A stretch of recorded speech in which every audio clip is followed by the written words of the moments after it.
Washington, D.C., Stephen Hayes. So good to have you join us on TVC News at 10. History has been made.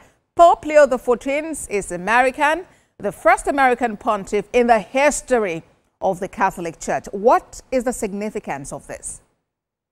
Well, I think there were many significant points to it. Certainly, it's a historical first, but its first could have come at any point. But it's important because I think it, particularly at this time, and particularly given the politics of the world right now, which are so fragile, we have a person that could play a very important role as a bridge, particularly as there becomes tensions between America and the rest of the world. I think he.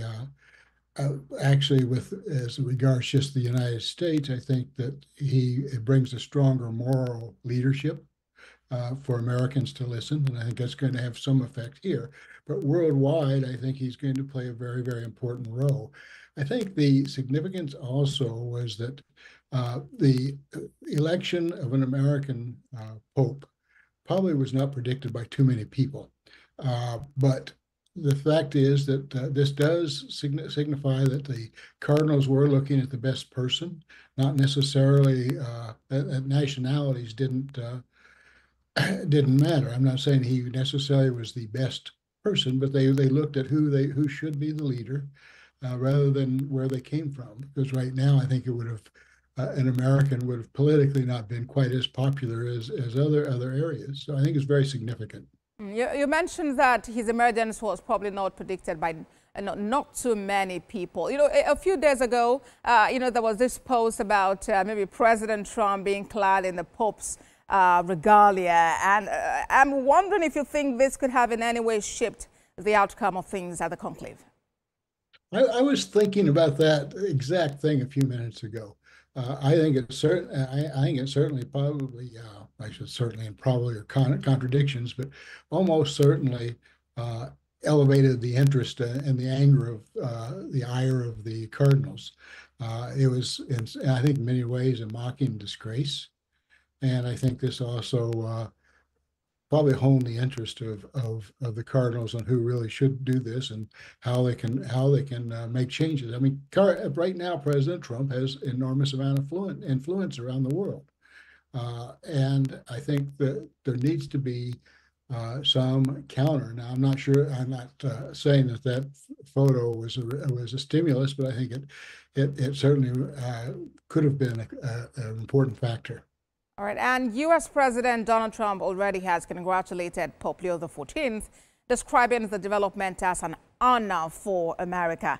How might the Pope's emergence influence global affairs, especially the global trade war occasioned by President Trump's tariff regime? I'm not convinced that President Trump was that behind the scenes was that enthusiastic about an American that would probably have more moral influence in this country than he does. But nevertheless, let's assume that the greetings were sincere.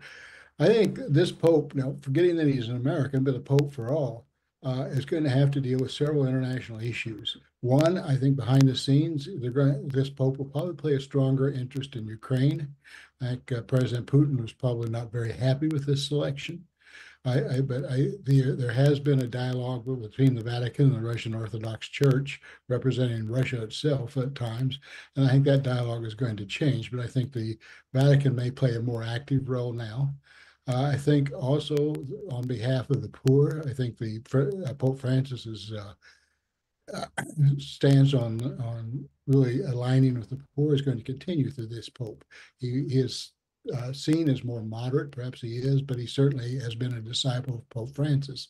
So I think immigration, which is a global challenge, is going to be very high on this Pope's agenda as well. And I think that's going to be an important determinant. And I do think, because I do know what's going some behind the scenes, I think there'll be a stronger interfaith dialogue, particularly between Islam and Christianity through this Pope. I'm going out on a limb on that, perhaps, but there was discussion under Pope Francis that moving that dialogue forward. And I think that will continue. Indeed. And, you know, of course, there are several issues across the globe requiring attention. I know you've listed some there which you think should be priority for Pope Leo XIV. We can only wish him all the best as he steers the affairs of the Catholic people the world over. Global Affairs analyst Stephen Hayes, thank you very much for your contributions on TVC News at 10.